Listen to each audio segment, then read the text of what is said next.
നമസ്കാരം. YouTube video എങ്ങനെ ചെയ്യണം, എങ്ങനെ ചെയ്താലാണ് അത് വിജയിക്കുക എന്നുള്ളതാണ് ഇന്നത്തെ വീഡിയോ. അതായത് യൂട്യൂബിൽ ഒരുപാട് വീഡിയോസ് ചെയ്തിട്ട് തീരെ വ്യൂസ് കിട്ടാത്ത ഒരുപാട് ആളുകൾ യൂട്യൂബിലുണ്ട്. അപ്പം നമ്മൾ ചെയ്യേണ്ട സംഗതികൾ മെയിനായിട്ട് ഫാമിലി വീഡിയോസാണ് ഏറ്റവും കൂടുതൽ വ്യൂസ് കിട്ടുന്നത്. ഇപ്പോൾ ഉദാഹരണത്തിന് KL ബ്രോ ബിജു ഋത്വിക്കിൻ്റെ ഫാമിലി വീഡിയോ, അതായത് അവർ വീഡിയോ ചെയ്യുന്നതിനേക്കാളും കൂടുതൽ ചെയ്യുന്നത് ഷോർട്സാണ്. ആ ഷോർട്സ് കൊണ്ടാണ് അവർക്ക് ഇത്രയും സബ്സ്ക്രൈബേഴ്സായി വന്നിട്ടുള്ളത്. പക്ഷേ സബ്സ്ക്രൈബേഴ്സ് മാത്രം ആയിട്ട് കാര്യമില്ല. കാരണം വീഡിയോയിൽ ക്യാഷ് വരണമെങ്കിൽ, കൂടുതൽ ക്യാഷ് വരണമെങ്കിൽ വീഡിയോസ് തന്നെ ചെയ്യണം. ഷോർട്സും കമ്പയർ ചെയ്യുന്ന സമയത്ത് ഇൻകം വളരെ കുറവായിരിക്കും. അപ്പം നമ്മൾ വീഡിയോ ചെയ്യുന്നതെന്ന് പറഞ്ഞാൽ പൊതുവേ ഇപ്പം നമ്മുടെ ഏതെങ്കിലും ഒരു ടൈം ഡെയിലി ഒരു അരമണിക്കൂർ അതിന് മാറ്റി വെച്ചിട്ട് ഫസ്റ്റ് നിങ്ങൾ ഷോർട്സും അതിനൊരുമിച്ച് തന്നെ വീഡിയോസും ചെയ്യണം. മെയിനായിട്ട് ഞാൻ പറഞ്ഞ മാതിരി ഫാമിലി വീഡിയോസ്, ആ ഫാമിലി വീഡിയോസാണ് ഇന്ന് ഏറ്റവും കൂടുതൽ ആളുകൾ ഇഷ്ടപ്പെടുന്നത്. അപ്പം ഫാമിലി വീഡിയോസ് ചെയ്യുക. അതുപോലെ തന്നെ അതിലൊരു കണ്ടൻറ്റ്, മെയിനായിട്ട് എന്തെങ്കിലും ഒരു കണ്ടൻറ്റ് വേണം. അപ്പോൾ ആ ഷോർട്സൊക്കെ ചെയ്യുന്ന സമയത്ത് അതിലൊരു കൃത്യമായിട്ടുള്ള കണ്ടൻറ്റ് ഉണ്ടെങ്കിൽ നല്ല വ്യൂസ് ആയിരിക്കും. അപ്പോൾ അതുപോലെ തന്നെ വീഡിയോ ചെയ്യുകയാണെങ്കിലും കണ്ടൻറ്റ് എന്ന് പറയുമ്പം പലരും വീഡിയോ ചെയ്യുന്നതൊന്നും പ്രൊഫഷണലായിട്ട് കണ്ടൻറ്റ് ഉണ്ടായിട്ടൊന്നുമല്ല. കാരണം ഒരുപാട് ഉദാഹരണങ്ങളുണ്ട്. പക്ഷേ ഞാൻ ആ ഉദാഹരണങ്ങൾ എടുത്ത് പറയുന്നില്ല. അപ്പം നമ്മുടെ വീഡിയോ, ഫാമിലി വീഡിയോസ് നല്ല രീതിയിൽ ചെറിയ കണ്ടൻറ്റോട് കൂടി ഷോർട്സ് ചെയ്താൽ സബ്സ്ക്രൈബേഴ്സ് ഉണ്ടാവുകയും ചെയ്യും. മാത്രമല്ല അതിനോടനുബന്ധിച്ച് നമ്മൾ വീഡിയോ ചെയ്ത് കഴിഞ്ഞിട്ടുണ്ടെങ്കിൽ ഒരു 3 മാസം കൊണ്ട് നിങ്ങളുടെ ചാനൽ എന്തായാലും സക്സസ് ആവും. പിന്നെ നമ്മൾ ഇനീഷ്യലി, അതായത് തുടക്കത്തിൽ നമ്മൾ ഈ വീഡിയോ ഷെയർ ചെയ്യാമെന്ന് പറഞ്ഞാൽ, ഇപ്പോൾ ഒരു ഫാമിലിയിൽ ഒരു 1000 പേർക്കോ 2000 പേർക്കൊക്കെ നമുക്ക് ഷെയർ ചെയ്യാൻ പറ്റുള്ളൂ. അത് വിചാരിച്ച് ലക്ഷക്കണക്കിന് ആൾക്കാർക്കൊന്നും നമുക്ക് ഷെയർ ചെയ്യാൻ പറ്റില്ല. പക്ഷേ നിങ്ങൾ ഷെയർ ചെയ്യുന്ന നിങ്ങളുടെ ഫ്രണ്ട്സും അതുപോലെ ഫാമിലിയും അവർ മറ്റുള്ളവരിലേക്ക് ഷെയർ ചെയ്യുമ്പോഴാണ് ഇതിനൊരു സക്സസ് വരിക. അപ്പം നമ്മുടെ ഇൻഗ്രീഡിയൻ്റ്, അതായത് നമ്മുടെ കണ്ടൻറ്റ് പെട്ടെന്ന് ക്ലിക്കാവുന്ന കണ്ടൻ്റ് ആയിരിക്കണം. പിന്നെ ഫാമിലി എന്ന് പറയുന്ന സമയത്ത് കുറച്ച് പ്രായമുള്ള ആളുകളുണ്ടാവും, കുട്ടികളുണ്ടാവും. അങ്ങനെയൊക്കെയുള്ള സമയത്ത് പ്രത്യേകിച്ച് ഏറ്റവും കൂടുതൽ സക്സസ് ആയിട്ടെത്തും.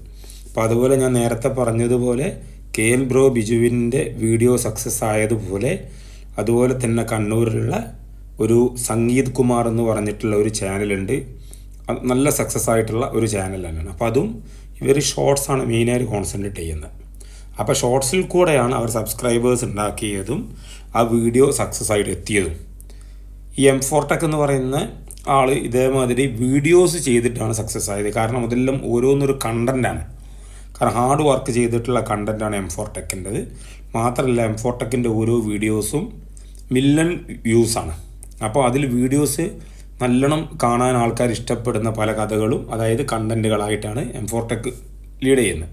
അപ്പോൾ നമ്മൾ ശ്രമിക്കേണ്ട കാര്യം, നമ്മളെ വീഡിയോ സക്സസ് ആവാൻ ഒരു ബുദ്ധിമുട്ടുമില്ല. നിങ്ങളുടെ ഫാമിലിയിലാണെങ്കിൽ നിങ്ങൾ ഡെയിലി ഒരു മണിക്കൂർ കണ്ട് അത് നല്ല, പ്രത്യേകിച്ച് ഇപ്പം വീഡിയോ ചെയ്യുന്ന സമയത്ത് നല്ല ക്യാമറ വേണം. മറ്റെന്താണെന്ന് വെച്ചാൽ സാധാരണ ക്ലാരിറ്റി കുറഞ്ഞ ക്യാമറയിലൊന്നും ചെയ്താലൊന്നും ഇന്ന് പിടിച്ച് നിൽക്കാൻ പറ്റില്ല.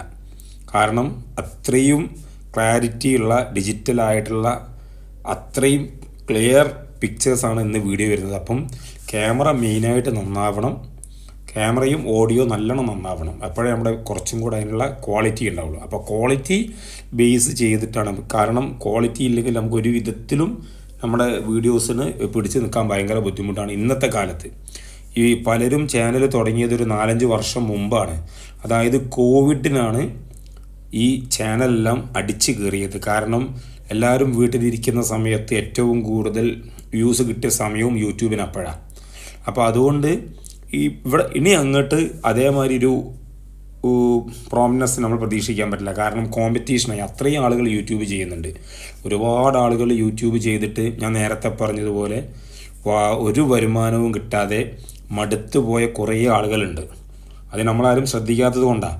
കാരണം എത്രയോ സമയം സ്പെൻഡ് ചെയ്ത് എത്രയോ പണം സ്പെൻഡ് ചെയ്ത് എന്നിട്ട് ഒരു വ്യൂസും കിട്ടാതെ മനസ്സുകൊണ്ട് തന്നെ ഒരു വെറുത്തുപോയ കുറേ ആൾക്കാർ യൂട്യൂബിലുണ്ട്. അപ്പം നമ്മൾ ചെയ്യുന്ന കണ്ടൻറ്റ്, പ്രത്യേകിച്ച് ഫാമിലി കണ്ടൻറ്റ് ക്രിയേറ്റ് ചെയ്യുക, അത് നല്ല ക്ലാരിറ്റിയോട് കൂടി ക്വാളിറ്റിയോട് കൂടി ചെയ്യുക. പക്ഷെ ചെയ്യുന്നത് ഞാൻ പറഞ്ഞ മാതിരി ഒരു കണ്ടൻറ്റ് ആയിട്ട് ചെയ്യുക. അപ്പോൾ അത്ര കുറച്ച് ഹാർഡ് വർക്ക് വേണം. അപ്പോൾ നമ്മൾ ഡെയിലി ഇപ്പോൾ ഒരു 1-2 മണിക്കൂർ ഹാർഡ് വർക്ക് ചെയ്താൽ ആഴ്ചക്കൊരു 3 വീഡിയോ ചെയ്താൽ മതി. ആ 3 വീഡിയോയും ക്ലിക്കാവും. അപ്പോൾ അതിനു വേണ്ടി പരിശ്രമിക്കുക. അങ്ങനെയാണ് നമ്മൾ യൂട്യൂബിൽ ക്ലിക്കായിട്ട് വരേണ്ടത്. പിന്നെ മാത്രമല്ല, ഈ ചെറിയ വ്യൂസിനൊന്നും ഒരു പൈസയും കിട്ടില്ല. കാരണം അത്യാവശ്യം വ്യൂസ് ഉണ്ടെങ്കിൽ മാത്രമേ പൈസ വരുള്ളൂ. കാരണം നോർമൽ കേസിൽ ഒരു വ്യൂ എന്ന് പറഞ്ഞാൽ 10 പൈസയാണ് ഏകദേശം യൂട്യൂബ് കൊടുക്കുന്നത്. ഒരു വ്യൂവിന് 10 പൈസ. അതൊന്നും പലർക്കും അറിയില്ല. കാരണം പലരും വ്യൂസ് അങ്ങനെയാണ്, വ്യൂസ് ഇങ്ങനെയാണെന്നൊക്കെ പറയും. പക്ഷേ വ്യൂസ് ഉള്ള സംഗതി ഞാൻ പറഞ്ഞ മാതിരി ഒരു വ്യൂവിന് 10 പൈസ. അപ്പോൾ അതിലിപ്പോൾ നമ്മുടെ വീഡിയോ ലെങ്ത്തുള്ള വീഡിയോ ആണ്, അതിൽ കൂടുതൽ ആഡ് ഉണ്ടോ അതിനനുസരിച്ചിട്ട് നമുക്ക് റവന്യൂ വരും. അതാണ് നമ്മുടെ ഇൻകം. അപ്പോൾ നമ്മുടെ വീഡിയോ ഫുള്ളായിട്ട് ഇപ്പോൾ 10 മിനിറ്റുള്ള വീഡിയോ അത് കാണാൻ ആൾക്കാർക്ക് താല്പര്യം ഉണ്ടാവണം. ആ താല്പര്യമുള്ള വീഡിയോസിനാണ്, അതിനിടയിൽ വരുന്ന ആഡിനാണ് നമ്മുടെ ഇൻകം തീരുമാനിക്കുന്നത്. അപ്പം അതിനനുസരിച്ച് കണ്ടൻ്റ് ആയിട്ടുള്ള കുറച്ച് ലെങ്ത്തിലുള്ള വീഡിയോ ചെയ്യുക. അത് ആളുകൾ ഇഷ്ടപ്പെടണമെങ്കിൽ ഇനിഷ്യലി നമ്മൾ ഷോർട്സിൽ കൂടെ ഡെവലപ്പ് ചെയ്ത് വരണം. അപ്പോൾ അങ്ങനെയാണ് നമ്മളൊരു യൂട്യൂബിൻ്റെ വരുമാനം വരുന്നത്. അപ്പോൾ യൂട്യൂബ് ആർക്കും ചെയ്യാമെന്നുള്ളത് വേറൊരു വിഷയമാണ്. പക്ഷെ അത് സക്സസ് ആയിട്ട് എത്തിക്കുക എന്നുള്ളതാണ് അതിൻ്റെ ഏറ്റവും വലിയൊരു ടാർഗറ്റ്. അപ്പോൾ അതിനു വേണ്ടി പരിശ്രമിക്കുക. പിന്നെ യൂട്യൂബിൽ പല കാര്യങ്ങളും എല്ലാവർക്കും അറിയും എന്നൊന്നും നമുക്ക് പ്രതീക്ഷിക്കേണ്ട. കാരണം പലർക്കും പലതും അറിയില്ല. പലരും പലതും എന്തൊക്കെയോ പറയുന്നു എന്ന് മാത്രം. അപ്പോൾ എന്തായാലും വീഡിയോ ചെയ്യാൻ ഉദ്ദേശിക്കുന്ന ആളുകൾ ഞാൻ പറഞ്ഞ കണ്ടൻറ്റ് ഷോർട്സിൽ കൂടെ സബ്സ്ക്രൈബേഴ്സിനെ ക്രിയേറ്റ് ചെയ്ത് വീഡിയോയിൽ എത്തിക്കുക. എന്തായാലും ഈ വീഡിയോ എല്ലാവർക്കും ഇഷ്ടപ്പെട്ടെന്ന് കരുതുന്നു. ചാനൽ സബ്സ്ക്രൈബ് ചെയ്യാനും ലൈക്ക് ചെയ്യാനും മറക്കരുത്. വീണ്ടും പുതിയ വീഡിയോ ആയിട്ട് വരുന്നത് വരെ എല്ലാവർക്കും A to Z ചാനലിൻ്റെ ഹൃദയമായ നമസ്കാരം.